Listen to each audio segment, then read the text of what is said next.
Taken by Iranian refugees living inside Camp Ashraf, this video appears to show Iraqi police beating residents on Tuesday.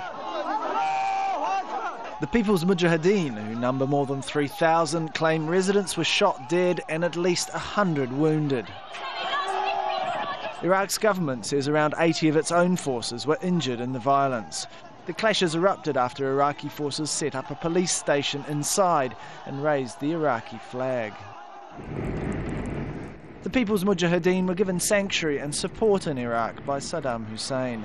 But following the 2003 US invasion, the camp and the group was guarded but kept intact by US forces.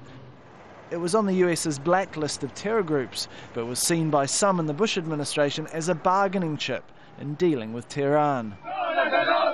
In January, as part of the US withdrawal, security for the camp was handed to the Iraqis. Residents were told that staying in Iraq was not an option and that the camp would be closed.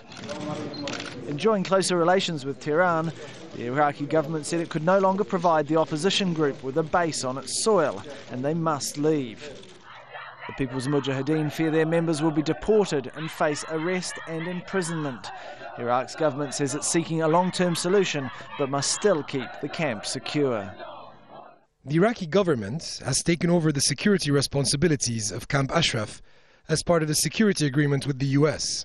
Now it is the Iraqi forces who will be responsible for protecting people inside the camp.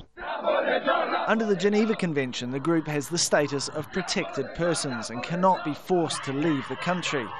But some critics say the clashes give the appearance that the Iraqi government is acting on behalf of Iran.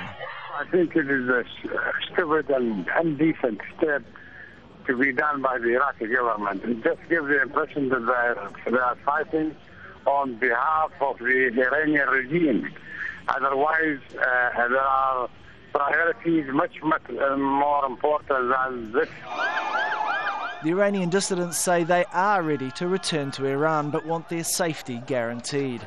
Tehran has accused the People's Mujahideen of involvement in recent post-election violence, making their return there unlikely. But having worn out their welcome in Iraq, the group must now hope a third country will receive them. Tarek, Bazley, Al Jazeera.